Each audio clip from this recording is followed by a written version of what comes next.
السلام عليكم ورحمة الله وبركاته. ازيكم حبايبي؟ يا رب دايما تكونوا بخير. عايزين نعمل مشروب صحي كده وجميل وحلو وطعم ومفيد ومغذي لاولادنا. نعمل ايه؟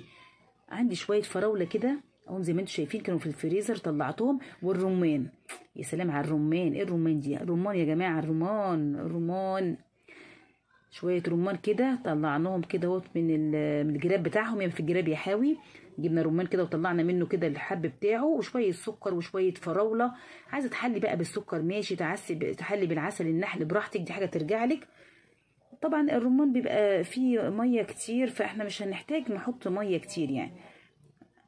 احنا فصصنا الرمان بالطريقه اللي قلت لكم عليها في القناه. هحط لكم الفيديو بتاعه اسفل صندوق الوصف، اسفل الفيديو يعني اللينك بتاع التفصيص. قلنا ممكن نفصص يجي 100 كيلو ولا 1000 كيلو كده في 5 دقايق ولا في 10 دقايق. هبقى اوريه لكم. يعني بصوا زي ما انتم شايفين انا بضرب من غير ميه، قلت اشوف هضربهم هيتضربوا ولا محتاجين. زي ما انتم شايفين بسم الله ما شاء الله، هو محتاجش زي ما انتم شايفين. لو عندك بنجرايه بقى، للاسف بقى كانش عندي الوقت ده في اي بنجر. البنجر حديد وجميل ولما تحطي واحده مش يعني هيديكي الفايده، ومش هيحسوا الاولاد بطعمها والكلام ده كله. قشريها كده وقطعيها واضربيها معاهم، او اسلقيها وبعدين قشريها وقطعيها معاهم، يبقى برضو بتدي لون حلو وبتدي قيمه غذائيه عاليه.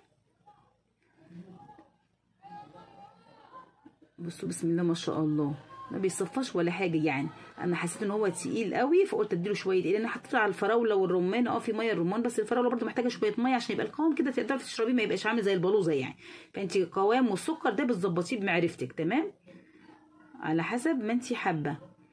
بس هو قيمه غذائيه ما اقولكوش بقى. لما تحطوا بنجر بقى مع الرمان حديد، والبنجر مفيد وحديد، وتحطي كمان عليه فراوله تغيري الطعم خالص. بسم الله ما شاء الله. فانت ممكن تعملي 3 مع بعض، ممكن تعملي رمان وبنجر، ممكن تعملي فراوله وبنجر.